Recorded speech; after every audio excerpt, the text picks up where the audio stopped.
Prosperity in Black America. What will this require? Is Black business prospering? Are we reaching women and minority-owned businesses? How do we achieve earning parity for wealth for our families? Do our children really have access to education? Will our families have choices for our children? Prison pipelines, mass incarceration, tearing our families apart. A healthcare system not accessible to the masses. The disproportionate termination of Black women from corporate America. When will we actually begin to address what's really at play? How do Black people gain more power to help make these changes? This requires a lot of political will and courage. I'm that provocateur of change. I am Cindi Bright. Welcome to HeartBeat. Welcome to HeartBeat, everyone. Thank you for joining us tonight.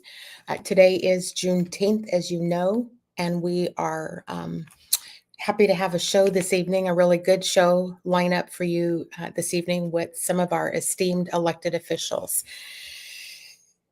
Juneteenth. I struggled with what my opening comments were going to be tonight because this is supposed to be a celebration.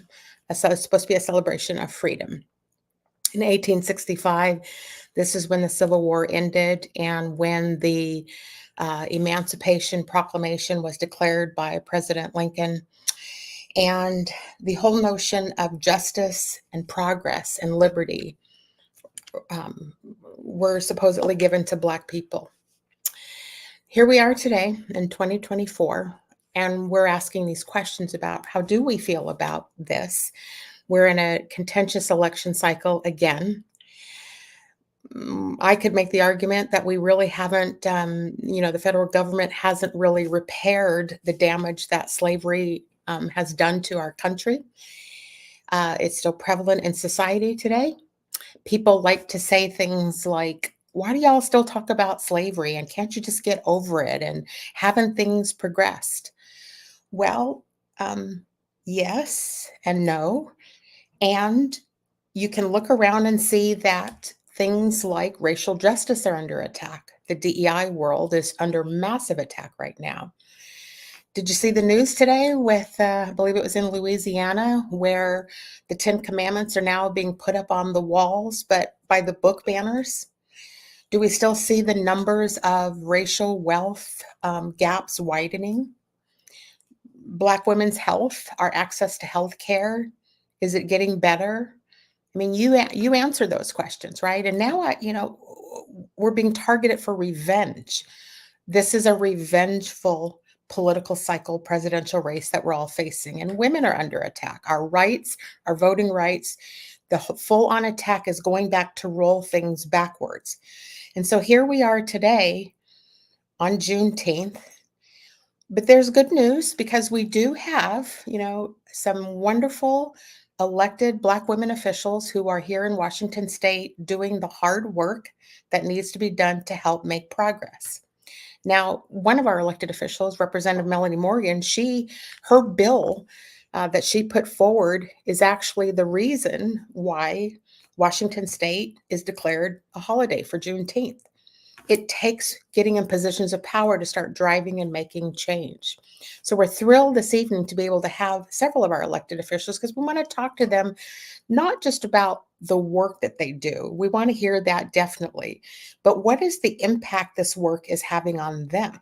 Because we all know there's a price to pay for a Black woman who is standing up and moving things forward. There's so much to say about that. But before we introduce in our guests, I'm going to introduce my co-hosts in with me this evening for our conversation. So let me welcome in Erin Jones and Stefani Coverson here with me this evening. Hi, ladies. How are you this evening? Bear with me as I'm actually doing the producing of this show tonight. Our executive producer is off this evening, so I'm trying to make sure this all works. And we are having a little bit of a mic problem with one of our representatives. So hopefully we're going to get that fixed here in a minute. So how are you ladies doing this evening? How are you feeling? What do you think about my opening comments about how I'm feeling about Juneteenth today? I think if you'd asked me yesterday, I was feeling like you're feeling, but I just left a room with 200 people in Tumwater, right outside of our state capitol, where we watched the movie Faith and Freedom. And I just was reminded by all the brilliance of the people in the room that there is so much hope and there are people actually doing really good work. And I think I need to remind myself of that often when it feels, every time I turn on the news, it feels hopeless, but I get around actual real people doing the work. And I really am hopeful tonight that we'll hear from some women who can also give us hope about the future. And I will say for me, Juneteenth has always been a very special day as the descendant of enslaved Black people from Galveston, Texas. This day for me is a reminder, like my grandmother would be so excited, that this is a national holiday and so many states recognize Juneteenth as a holiday. And it's my hope that it's a day of celebration particularly for those of us who are the descendants of enslaved Black people, and a time for reflection for folks who are white and non-Black folks of color. There's so much work to do, and there's so much work in particular around anti-Black racism in particular. And I think that what is also important to acknowledge is Juneteenth, I think, is as a holiday, is an excellent example of how Black activism benefits so many people who are not Black. Appreciate that. I appreciate both of your opening comments this evening. Thank you, Erin, for the comments about let's introduce in our guests and let's hear and hopefully get some inspiration from our elected officials about the work that they're doing and just kind of how they're feeling about things. So let me first welcome in. She is the chair of the Black Caucus. She is Representative Kristine Reeves, who has never been on with us. So let's first welcome her onto HeartBeat. Representative Reeves, welcome to HeartBeat this evening. How are you? I'm well. Thank you all so much for having me. We appreciate you being here. Let's welcome in Representative Melanie Morgan. Let's hope she got her mic going. Representative Morgan, can you hear us? I can hear you. Can you hear me? Yes, we can. Yay, we got that fixed. Okay. Let's welcome in Representative Debra Entenman. Let's welcome her back. She was on, it's been a hot minute, Representative Entenman, since you're so welcome back to HeartBeat. Thank you. And last but not least, let's welcome in Representative Brandt Donaghy. Representative Donaghy, is this your first time on to HeartBeat or your second time? It's your second, I think. Yeah, welcome back. How are all of you this evening, and what are you feeling and experiencing today on Juneteenth? Did I interrupt somebody? I'm sorry. I was trying to see if I did.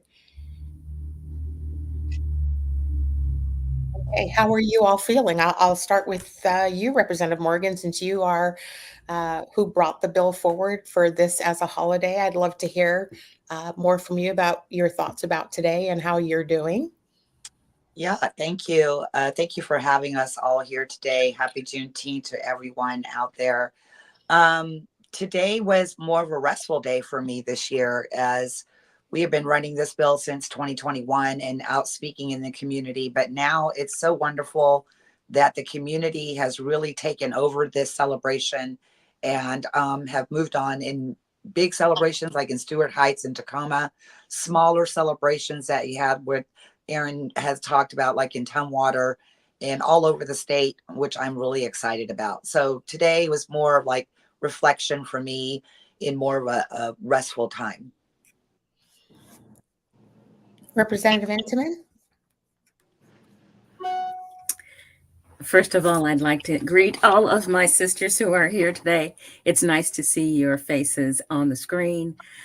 For me, I have to honestly say this Juneteenth was a fairly quiet one. I was coming back traveling. This was a travel day for me. I had been in Vancouver, Washington for an event, and so came back. Juneteenth, the very first year we celebrated, I had the opportunity to go over to the Tri-Cities where they have been celebrating Juneteenth for over 20, 30 years. And they had invited me over. They had a Miss Juneteenth celebration. They have that every year, and it was my first time. This year I had a quiet celebration at home. And of course, probably this weekend, there is an event in Kent that I will go to. But when I think about the holiday itself, I must be honest, it wasn't something my family and I ever celebrated. I learned about the notification, the delayed notification for the folks in Galveston. And then I learned about there was a move to have a federal holiday. And then, of course, learning about Representative Morgan and others wanting the state holiday. But I think it is a day of reflection. I always have hope. I don't think I could get up in the morning if I didn't hope for something better. And it can be discouraging and it can take its toll. But overall, I'm always hopeful. Thank you for that. Representative Donaghy, how are you feeling today? Today it was a travel day for me too. Actually, I'm in Spokane in a hotel room. And so this angelic glow was not intentional. I don't know how to control it. We had a little bit of a celebration yesterday because I think you're aware that the 44th Legislative District is the only currently serving all Black delegation in the state. Mm-hmm. So I was with my delegation yesterday. And one of the things that, we look at is how cool it is that we can have 2 Black state reps and a Black state senator in one district. In Snohomish.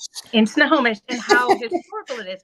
But also, the fact that because it's historic, because it's like this only the second time it's happened in the state, the fact that we're here now doesn't mean that we're where we need to be, because when we finally get to where we need to be, it's not going to be historic anymore.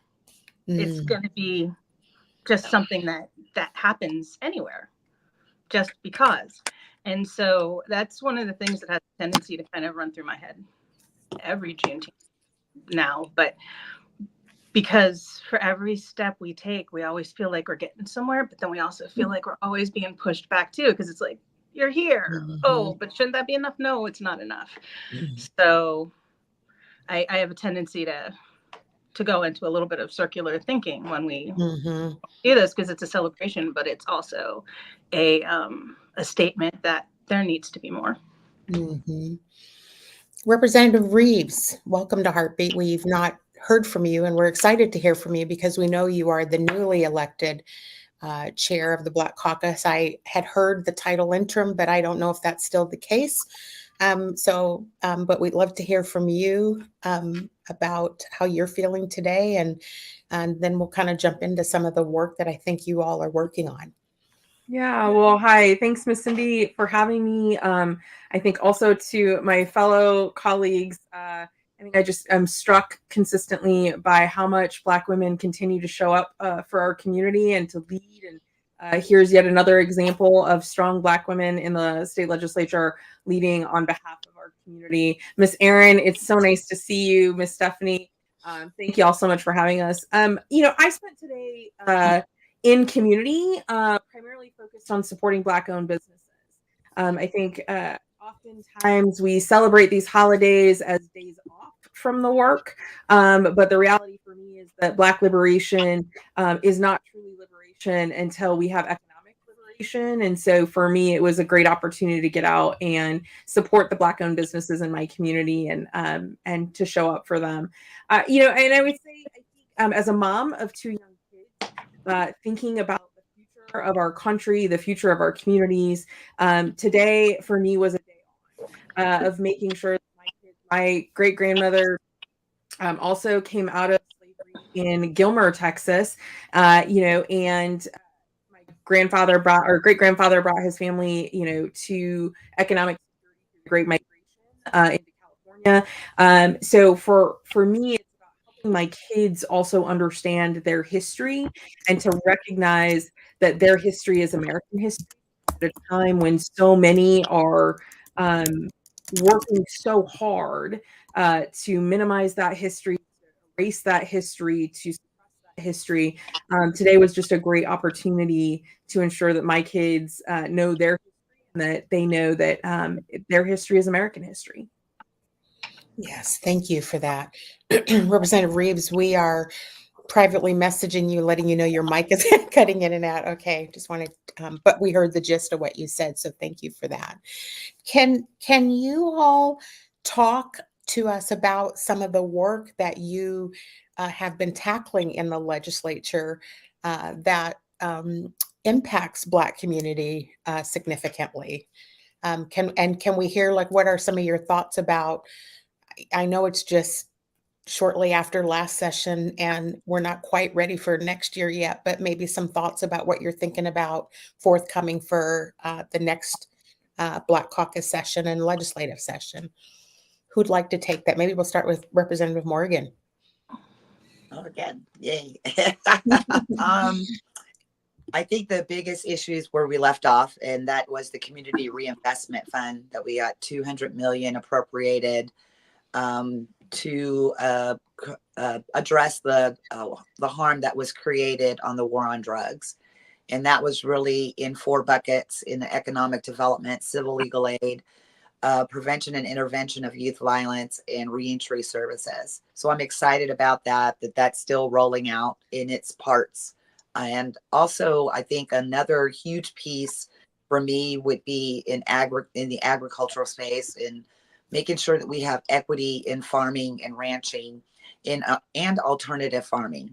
So I still tackle those issues. Most of the legislation that we do pass in the House, I'm always ensuring that there is an equity component and an equity lens has been brought forth through that legislation.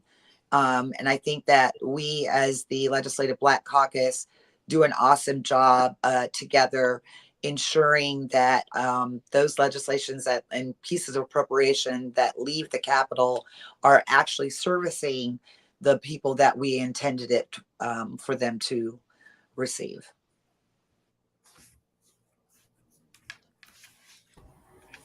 And I would say that working with Representative Street to support the Tubman Health Center, which will be a African American focused community health center that of course will serve anyone who crosses the threshold, but will have a focus and an emphasis on Black health, specifically Black maternal health.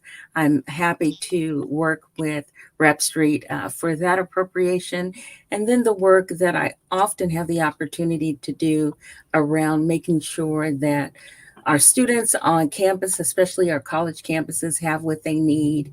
We have done studies to learn about food insecurity and other insecurity that our young people and older people who have decided to pursue a college degree or a certificate still need assistance with basic needs. And so we have basic need navigators that have been funded in the last legislative session, fully funded, I would say, and that's what's really important. And as we move forward, I'm hoping to work with Rep Berg and others on making sure that every student in Washington State has a free lunch. I think students in our elementary schools all over the state should just have free lunch. When I hear stories about school lunch debt and other people paying it off or a GoFundMe, I think we are one of the, if not the wealthiest nation. To me, school lunch for all students should just simply be free. It would also help our farmers because they would know that they had a clear source of need, and they could then make sure that they are using their food to help students in their community. So I think we could, if we do it right, it can be done well, and it will be a mutual benefit to both farmers and families. Erin, did you want to comment on any of that? Because Erin is on every week talking about our students and what's going on in our schools. Did you have any thoughts about that, Erin? Yeah, I mean, I just think it's such a simple thing, Debra. I mean, you know this, but when kids don't have food, they don't learn. And I know that when the bill was heard in I think it was the House Education Committee, I think 200 people showed up against the bill. And it was so frustrating to me. I don't understand how you can show up against the feeding of children. And you could say that families ought to provide for their children. That's great thinking, but if they're not able to, we are all going to pay a price when the children are not fed. We're going to put money out one way or the other. We need to just invest in our children instead of waiting till the back end when they are now incarcerated because they can't read and they can't write and they don't. I just get tired of our nation waiting till people have failed enough to invest, when we should just invest up front and make sure that people have what they need so they can be successful. So thank you for that, for advocating for that. But it's such a simple, it's a win-win. Yeah, it really is. I think the same language has been, the same horrible language has been stated about college students who also need food. We've had people talk about, well, we ate top ramen and bologna sandwiches. I don't understand why they can't.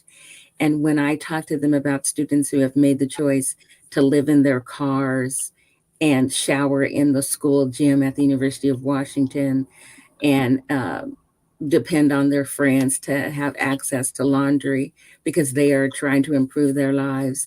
And you can have top ramen, but if you can't keep the water eating the dry pasta, if you have a bologna sandwich, I mean, where are you storing your food? It is more than just students making a choice about what they want to eat because they might be picky, and more students making a decision. Today, I'm not going to eat so I could buy my books, or today I'm not going to eat so I could do my laundry. It's way more. The student stories that we heard were really just shameful when I think about how much we waste, and we could simply make sure students, when they're on our college campuses, have something to eat. Or who thinks along the lines that even if that's the case, that I grew up on bologna and cheese, why would I want my children to have to continue that trend? Like, why don't we want things to be better? It always blows my mind. Representative Entenman, I want to go back to one other thing that you said before I ask some of the other legislators, because you had mentioned the Tubman Health Center. And can you just elaborate on that a little bit more about who they are and what their focus is? And I ask that because my own naiveness, I just recently heard about it because I'm working on pulling a show together about Black women's health, and that was brought up to me. Can you talk a little bit more about that? Well, the Tubman's Health Center is built on this mission to reestablish community health for and by the Black community. We had the Carolyn Downs Community Health Center, which was named after, unfortunately, African-American woman who had cancer. And then we also had another community health center, which is completely escaping me now. It is now run by Children's Hospital. It was taken over by Children's Hospital. Those were established at the same time as CMAR and the International District Chinatown Community Health Center. And we decided as a community that we would build relationships with established medical centers. And now we no longer have a community health center that is focused for and by Black people. So the Tubman Health Center is just that. We have the worst maternal health outcomes for women. We want to ensure that we improve the lives of women and children and families in our communities. They are buying land. Dr. Ben Danielson, who was at Children's Hospital, is on their board. And this is something that we'd like to reestablish because, again, we used to have Black-run community health centers before they were taken over by or before we started a cooperative agreement with others. We used to have our own. And so we want to go back to having our own. Stephanie, were you going to add something to that? I was. Odessa Brown, that's the name. Thank you, Yeah. Stephanie. It was Odessa Brown. Yeah. I went to the Odessa Brown Children's Health Clinic, as I'm getting to be a woman of a certain age. Can't remember all those names. I can tell you how to get there, but I can't remember all those names. So yes, it's the Odessa Brown Clinic. Yeah. Mm-hmm. Yeah. I really appreciate this return to community services, right? And I think about how can you teach children you do not know? How can you treat women that you don't know and that you don't listen to? And for me, I've been really digging deeper into reparative justice and different creative ideas that I've seen other states, municipalities look into. And as a part of that research, I came across the Harvard Kennedy School, where they've actually done research around reparations. And so the quote from the piece is that the United States pays reparations every day, just not to Black America. And so they, I think for the state of Washington, I think it's time to more deeply have those conversations, particularly because I think we as a country and as a community, we have been conditioned, right, to be really concerned about these quote unquote freebies, whether it be free lunch, free and reduced lunch, ensuring that college students have access to meals.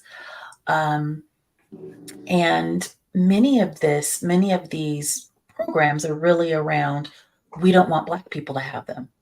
And it's backed in research. Like when we talk about social health programs, or even the spike in college tuition as the Pell Grants were slashed. So all of these issues are the result of, in essence, the refusal to invest in folks and communities of lower socioeconomic backgrounds, thinking that they're going to get quote unquote the Blacks.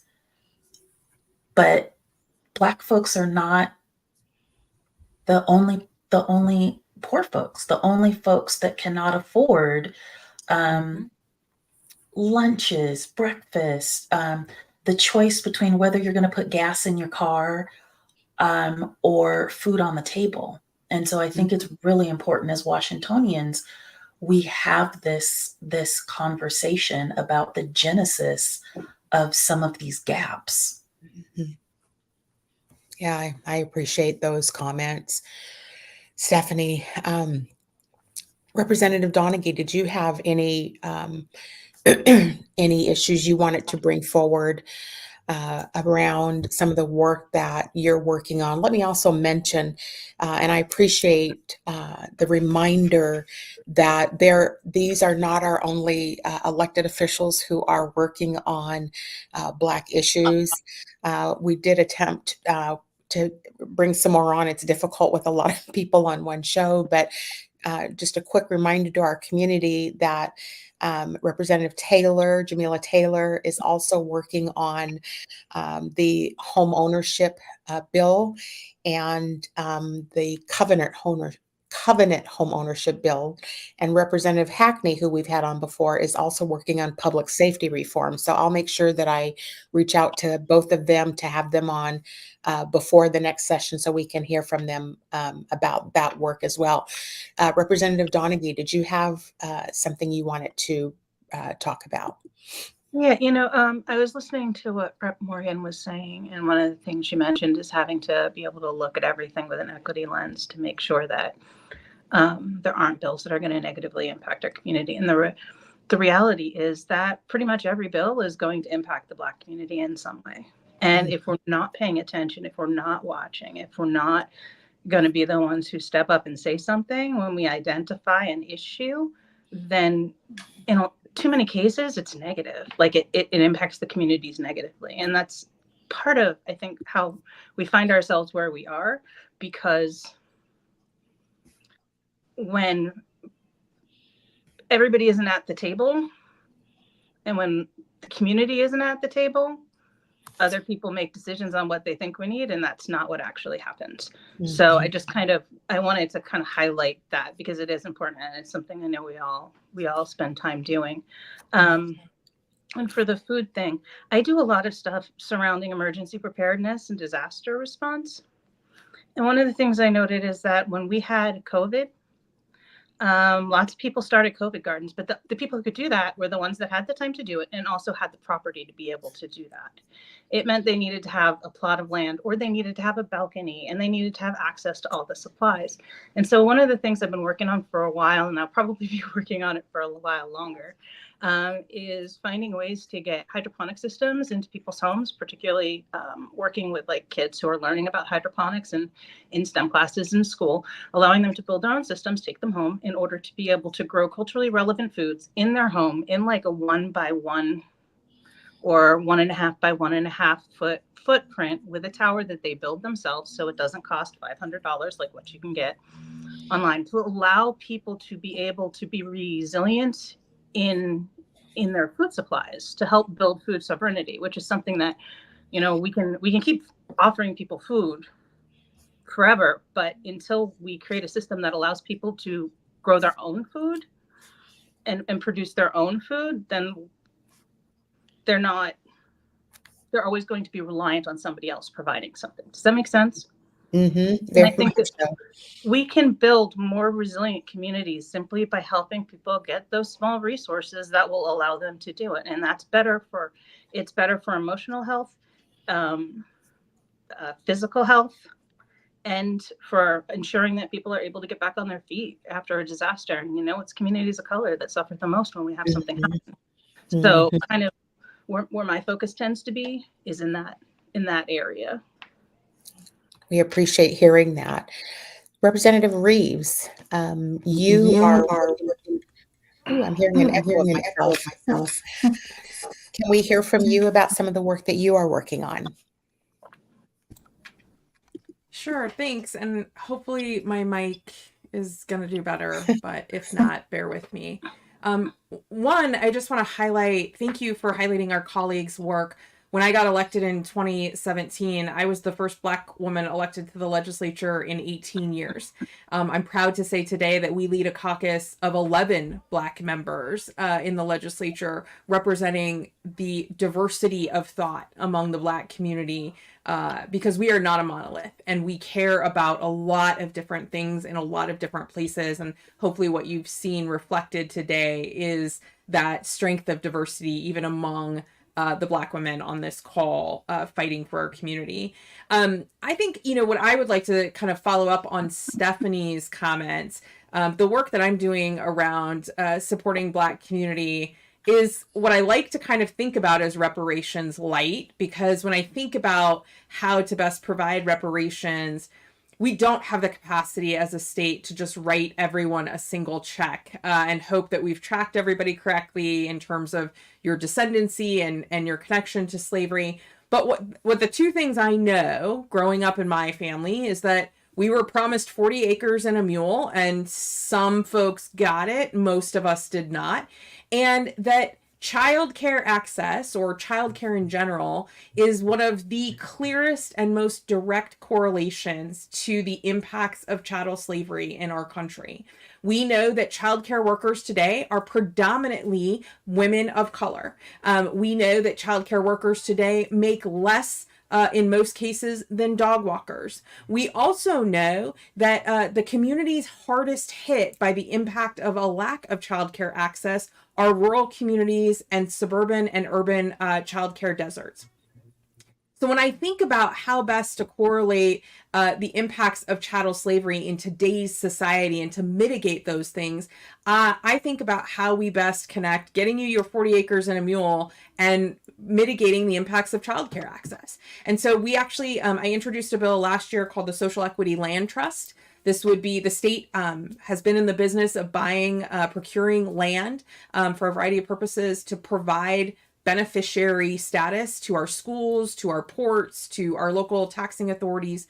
Why not do it specifically for the benefit of Black and Brown communities and their access to childcare, which would have a very direct impact on the communities that we are serving? And to Stephanie's point, it doesn't just impact Black families. It's kind of a rising tide floats all boats, but we know that there's a very clear and articulable correlation to chattel slavery in how our childcare workers are valued, or in this case, devalued in our country. And so wanting to try to tackle that from a systemic perspective, but also doing it by having the state put land into trust for the benefit of these communities isn't a direct reparation per se, but my hope is that we can actually call out that our communities, and Rep. Morgan has actually been leading on land acquisition for Black communities for years. I mean, I think since she first came into the legislature, I think it's the first thing she was talking to me about is how do we get land acquisition in the cannabis space and trying to mitigate the war on drugs. So there are several of us doing the work. You may not hear it, always talked about as reparations, but I can guarantee that of all of the women on this call and, several of our other colleagues are definitely thinking about how we utilize the system that we're now a part of to best benefit Black and Brown communities, both immediately, but also how are we trying to mitigate the long-term systems impact that has left us far behind our colleagues and our peers. One of my opening comments, Kristine, was that I don't know why I'm echoing. Am I echoing to all of you? Do you hear my echo too? I don't know why that's happened. One of my opening comments when I stated that the federal government, hasn't really repaired or repaired these injustices. And I know that what you were just talking about here in the state is that you're taking steps, you and the other elected officials are taking steps to do that in your own way through land acquisition, through some of the other areas. But do you think that it is, and this question is for anybody here, but do you think that is ever going to be a possibility that, there are other communities that have received reparations for past harm that's done, and financial. And when you look at now, I think the number that I last saw around the wealth gap for Black community alone, not even including the Indigenous community whose land was stolen. So that's a whole nother area of reparations that needs to be atoned. But do you think, I mean, you're in that political circle, will this ever happen? I mean, outside of, as Representative Entenman said, us more seasoned women's lifetimes, but do you think it'll happen? Do you think we'll ever get to a point that financial restoration will happen to Black community who built this country and to Brown community whose land was taken from them? Any thoughts from anybody, including my co-hosts? Love to say something about that. So I think it's important to be very mindful about the way that we address and frame reparations. So reparations is not just about chattel slavery. It also includes the period of redemption. It includes the period of Jim Crow laws. And one example is the failure of the federal government to grant Black veterans coming back from World War I and World War II access to the GI Bill. That included education, and that included access to loans for housing, for home ownership. And that is how so many white families were able to be catapulted into the middle class, and why we as Black folks, Black communities, were not. We had to work harder to scrape together money, if we were able to do that at all, to buy property and to buy homes. And so I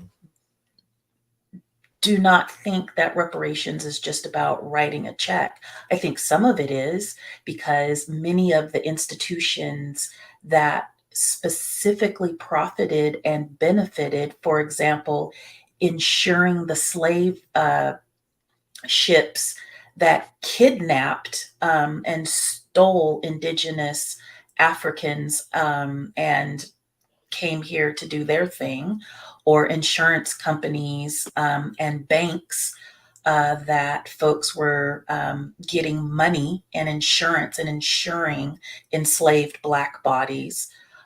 Many of those organizations still exist, as do the colleges that benefited from that labor.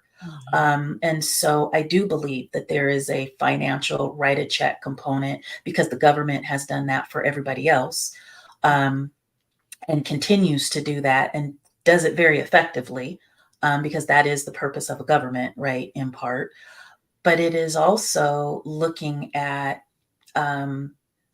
programs that I think are already in progress, right, about the land, homeownership.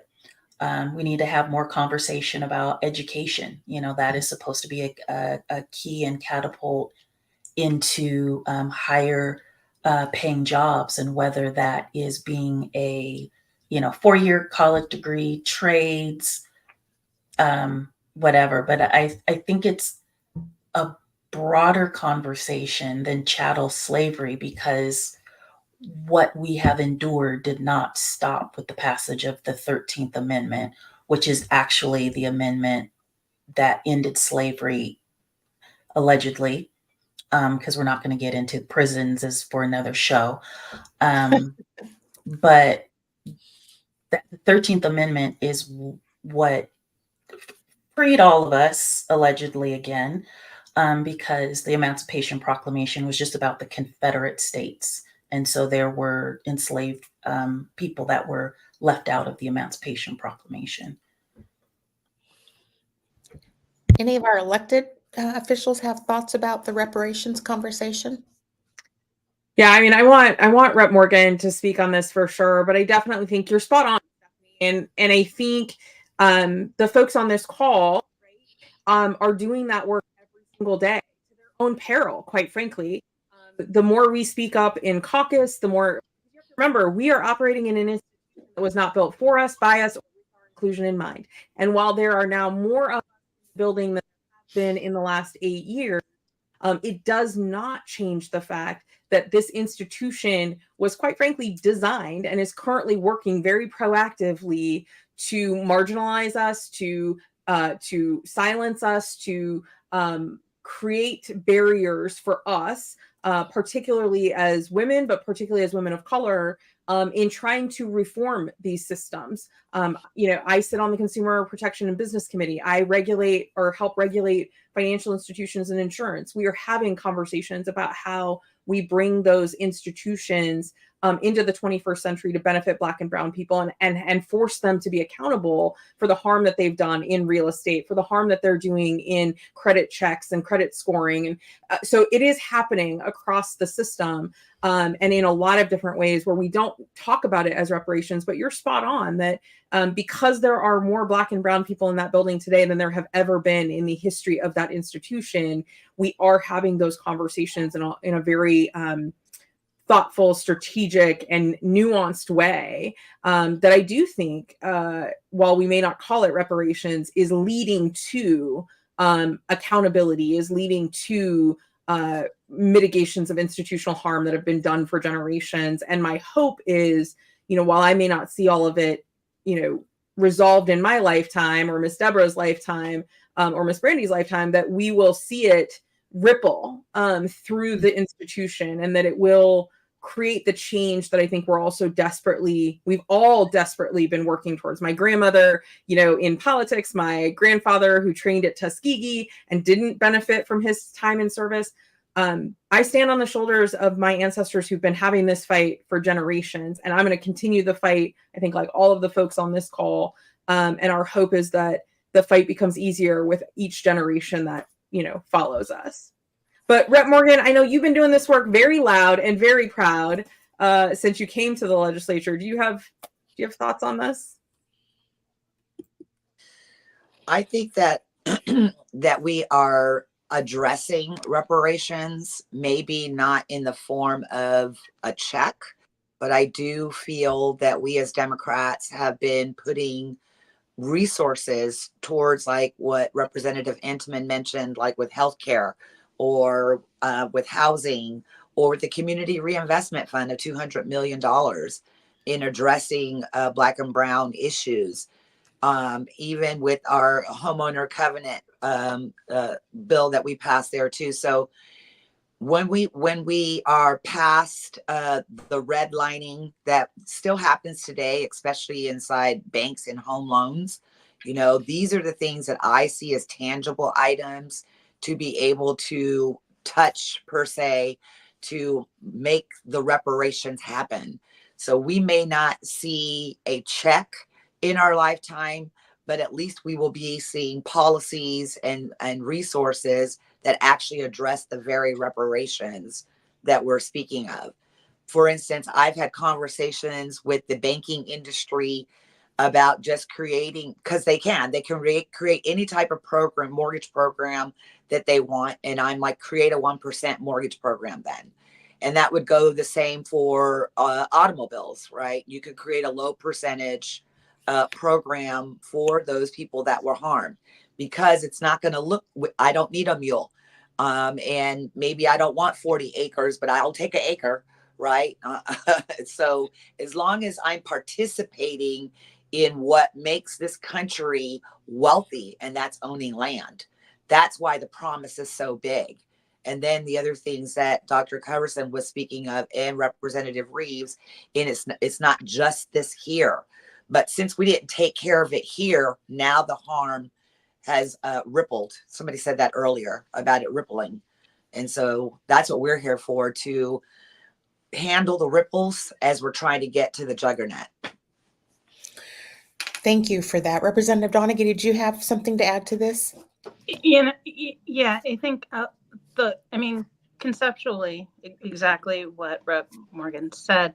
We're handling smaller, not smaller, less significant, but we're handling the pieces of the small barriers, I guess is a good way to say it, one by one, because the reality is you can write a check, but that money is not going to have the same value if there are all these other barriers that are preventing you from being able to use it, right? And that's kind of where we are today. There are still a whole lot of barriers that are preventing us from being able to be on the same playing field. So the money's not going to hit the same way. Does that make sense? And so all of those things I would say, Representative Donaghy, yes. And, I'm just going to ask this on behalf of the audience, because I understand all of your points and all the work, all right on, right? What you're articulating is you're establishing the system to line it up or get it to where it's equitable, so that, Black people have access to it. But there is still a lingering question that I don't expect you to have answers to tonight, that I'm just putting back out there, because the federal government has written checks to people, and community would say, right now what's facing, the Democratic President Biden right now, what's facing him is the fact that there is an economy that most people can't afford to live in. And the latest study here in Washington State shows that You have to make, I believe the number was $247,000 a year to live comfortably here. So money is a factor in all of this at some point, and we're still at a point where we're fighting for, I think we're at $19 an hour now for minimum wage in Seattle, King County. So I'm just saying yes, and people still want to ask those questions or want to hear about the financial checks that impact their ability to live every single day. So I just wanted to. Totally. It's also, I think you need to actually be able to spend the money. Yes. And I would like to add, for example, like I was really excited about the cannabis business, right? This that cannabis was going to be legal, and there were licenses set aside to try to ensure that communities of color were able to get into the business. The challenge was because we didn't have our reparation check, and I'm saying that tongue in cheek, folks did not have the funding to actually go in and buy the licenses. So I think this idea of the check, I think, is a yes and. Number one, there's precedent, lots of precedents for a physical check. And yes, a physical check for X amount of dollars is not going to be sufficient because that would be a lot of money to calculate the cost of 40 acres and a mule in today's dollar. And there are these other programs that can be done. So I think there's a yes and here. Mm-hmm. Agreed. Well, yeah, go ahead, Melanie. I wondered if I could address the cannabis license, the social equity and cannabis licenses.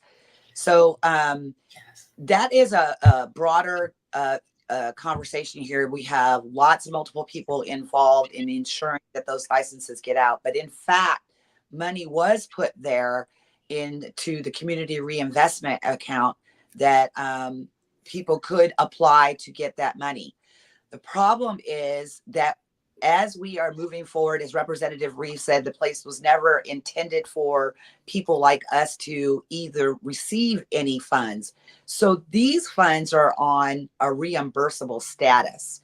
So we've been working to try to flip that around to make it a grant status. So even though we are passing legislation to get out to the people to ensure that they are getting their just due, we still are dealing with old policies and processes that were put in place before we were there. And unfortunately, sometimes we don't know this until after the fact, that the good intention was there about we want our people who were harmed to be compensated. And knowing that we put 200 million there feels like a no-brainer, but the actual stoppage is how is the money disseminated. So that's something I'd like to go back to the legislature and work with. So as you're saying, like, I also believe that we as Democrats also passed the capital gains tax. This starts creating more money to put into the general fund to where we could issue checks, because the question is always going to come down to, well, where are we going to get the money from? So moving with the cannabis revenue, capital gains maybe, and other types of tax revenues that we can come up with from those very people that caused the harm in the first place. Mm-hmm. Mm-hmm. I appreciate that explanation, Representative. As Representative Morgan has brought up the capital gains tax, there is right now an initiative on the ballot to strike down the capital gains tax. People need to understand that if that initiative passes, we will have less revenue that is discretionary in Washington state.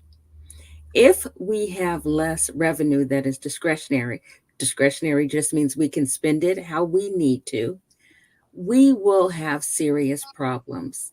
And the people who will get hurt the most are the people who are the most vulnerable and the people who are most in need. There is also an initiative to end the Climate Commitment Act because people don't want to pay for the increase in gas. The Climate Commitment Act pays for a number of things that were put in place to help communities that were impacted by having highways put through their communities that increase the amount of children and adults who have asthma and are subject to other air pollution. There are mitigations, there are remedies, there is repair in the Climate Commitment Act, including things like helping people to simply have an in-window air conditioner and ensuring that people have a vacuum cleaner with a HEPA filter. And if we are building housing in those communities that are impacted by pollution, then that housing is built to a standard where people keep the outside and the inside air clean. So when we talk about getting rid of the capital gains tax and ending cap and trade and the Climate Commitment Act, that will push people who are already at the bottom further down. Most of us will not pay the capital gains tax. None of us, yeah. Because we are simply not in that tax bracket. And that's not to throw shade on anyone, but that's just the reality. And so we really want to make sure that we make sure that there is information out there about the good that we will do with the capital gains tax money and the good that we will do with the Climate Commitment Act, and ask people to vote no on those initiatives that will be on the ballot. I appreciate that. We are running out of time, but I do want to ask kind of like one final question to all of you. Because first off, let me just express on behalf of myself and Stefani and Erin, who are here every week talking about these different issues. We really appreciate that you come on and engage with us and with our audience because you share so much information that most of us don't know. We don't hear, we don't understand. We don't know the details of a lot of the things that you talked about today. You know, we don't hear often from, the Black Caucus, or historically have not heard a lot that comes out of the caucus. And I think one of you made a comment earlier, it might have been Representative Reeves, who said, we as Black community, we're not a monolith. We all have different ideas. You're all kind of moving in the same direction, but you have different thoughts or different ways of getting there. But I guess my question is, again, historically, we don't see a lot of, I don't know if it's a plan or what is it that the Black Caucus does in the legislature on behalf? I see that you are all doing these different things, but when people look to the caucus, maybe if I synchronize that question, if you could choose one thing that you're going to be focusing on to make sure we get there, what is that one thing? And are you all collectively working towards that same goal? Like what can our community take away from the caucus this coming year? I know you're new to the role, Kristine, so I'm not trying to put you on the spot, but yeah. I'm actually the longest serving member of the Black Caucus. Representative Morgan, Representative Entenman, myself, and Senator Lovick and Representative Pettigrew actually founded the caucus in 2018 or 2019. I want to be really clear for folks who maybe don't understand what caucuses are. The caucus was initially founded first and foremost to be a place for us as Black members in a building, again, an institution that was not built for us, by us, or with our inclusion in mind, to find safe haven, to find mutual support, to find collaboration. It was originally founded for us as an internal safe space. The second function of that was to find opportunities for shared alignment on behalf of our communities to drive policy that benefited and lifted up Black community. So I want to be really clear. I think the work that I'm doing as the chair now is focused first and foremost on how we as a team but work together.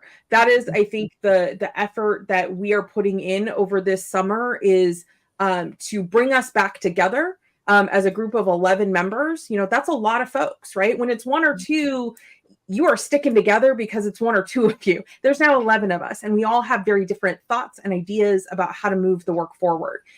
So the first thing we need to do is to come together as a team and to build some consensus about where we can collaborate and align on the initiatives and the efforts that benefit the Black community. But first and foremost, we got to come together to take care of each other in a place that is working really hard on a variety, and I won't get into details, but really hard to push a lot of us out. And so for me, that's the number one priority is how are we taking care of each other? And then Representative Reeves, can I just add something to that before you give your second part? Because, you know, I just want to editorialize, I guess, that, you know, we watch as external people, we watch some of you getting being, you know, under what I'm going to call under siege or under attack. And so, you know, we worry about your, I think I even used the word, if it wasn't in my opening comments, it was certainly typed up for my closing comments about attacks, right? Revenge, like how people come at particularly Black women when you are moving things forward. And so we read the papers and we're going like, what's going on? Are you all safe? Are you okay? You know, we wonder those sorts of things. And then I won't interrupt you again, but the other things that you're working on, I appreciate hearing that you're trying to bring everybody together. Continue, but how do we know you all are okay? Well, I won't speak for my colleagues, but you know, I would say no. Black women are never safe in spaces that were not built for us, by us, or with our inclusion in mind. And so, for me, the number one priority has to be how are we taking care of each other? How are we showing up for each other? So, I just want to be really clear. Other chairs of this caucus may have had different priorities, but for me, as the chair of this caucus, it is really about first and foremost, how are we coming together to take care of each other and to provide safe space for one another, to do the hard work of reforming and transforming these systems. But I'll say, secondly, when we are able to do that, when we are able to take care of each other, when we are able to find safe space to be healthy and to feel unharmed, then we can do the hard work of taking care of our community. And so it's not always going to look like folks want it to, because quite frankly, it is hard to sometimes explain what it's like to be in that building in a way where people are working really hard to do mental, emotional, social harm, right? Even if they don't mean to, intend to, they're doing it. And so I just want to be really clear. Everyone on this call, I think I can speak for my colleagues, everyone on this call brings their best self to that building every day. They bring their lived experience as a Black person in America to that work. And we are fighting really hard to build a collective agenda that we can share with community. But first and foremost, we've got to find shared community among ourselves as leaders and legislators, and build trust with one another so that we can then do the work on behalf of community, where community can then find trust in all of us that we're all working towards the same goal on the same agenda. So I don't know, Rep. Entenman, Rep. Morgan, Rep. Donaghy, if that's a fair assessment of kind of where we are as a caucus and the work that we're trying to do, but I know we're running out of time, but would love for you guys to jump in. I think it's I would just say that I appreciate the words.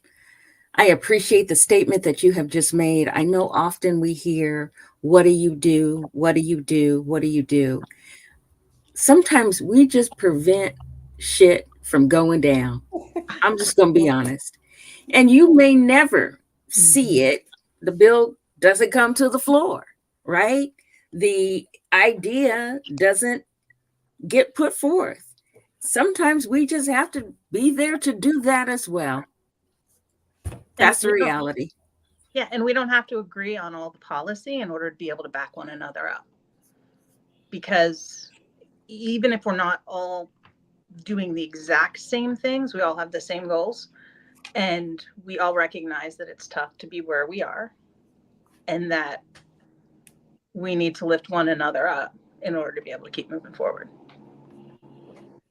Other comments, maybe from Representative Morgan and Donaghy before I close the show out?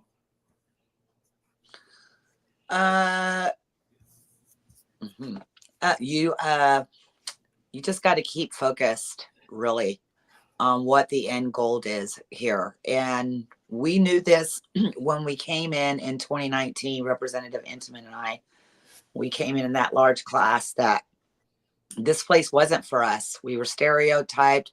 We were profiled. We got the message very clear that we were not welcomed there, but we will persevere and we will endure and we will continue to create legislation, meaningful legislation, and bring resources back to our communities that have an impact. As far as the other pieces of policies, internal policies that need to be reviewed and brought up to making sure that it's actually fitting the institution as it is today with the people that are there today. We have, as I said earlier, we have lots of policies that were made in the past that we're there now bringing the attention to, that we need to relook at this and figure out some more processes and fair policies. So I am glad that the Legislative Black Caucus is there, because as Representative Reeves and I think Representative Entenman and Representative Donaghy have pointed out, it is a hard space to be in, and not to, we've all been in the position where you've been in the room, you look around and you realize, oh, wait a minute, I'm the only Black person here. So it's nice to look around the caucus and know that I have colleagues that understand my community and want the best for my community and want the best for me. Thank you, Representative Morgan. Representative Donaghy, did you have any final thoughts before I close? I think it's all been said. The only piece that I'm thinking about now is that, you know, it's a historic size now, but it's going to get bigger. Mm-hmm. I have faith. We're going to keep growing. Well, we really do appreciate hearing from you. You are our sisters in the legislature. I particularly am happy to hear things like Representative Morgan, one of the things you said around looking at those internal processes. You know, Stefani and I are former HR executives, so we know how those systems can and are used against people, particularly Black people, and more directly towards Black women. So I'm hopeful to hear that. I'm also really hopeful. Thank you, both Representative Entenman. I hope I didn't infer that we didn't think y'all did anything, because we do. I was just trying to get out of you so people can hear what's happening down there. We don't want to just read about y'all in the Seattle Times. And Representative Reeves, I really appreciate your leadership and effort to work to build trust amongst each other. We have from an outside person looking in, we have such absolute power in front of us right now to move some mountains that historically have not been moved by collectively moving as a unit. And one of you made the comment, you don't have to agree to align. It's alignment versus agreement, but you can align and move together. And we are hopeful that we can see that. And we are here as your sisters out here to support you however you need support. So thank you so much for joining us this evening. I appreciate all of y'all's hard work. To our audience who joined us this evening, thank you so much for being with us this evening and hearing and supporting the work of our state legislatures. They work hard. It's a thankless job. So we're so grateful that they take the time out to come talk to community about these issues. Next week, we are turning our focus to Pierce County briefly. We have a candidate who's running for the Pierce County Executive. Ryan Mello is coming on with us to talk about his vision for Pierce County should he get elected. So we are so looking forward to that. And we thank everybody for joining us this evening. Have a good evening. We'll see you all next week. Half that up in sacks, I favor Black businesses. Assuming I'm rooting for everybody that's Black. Yeah.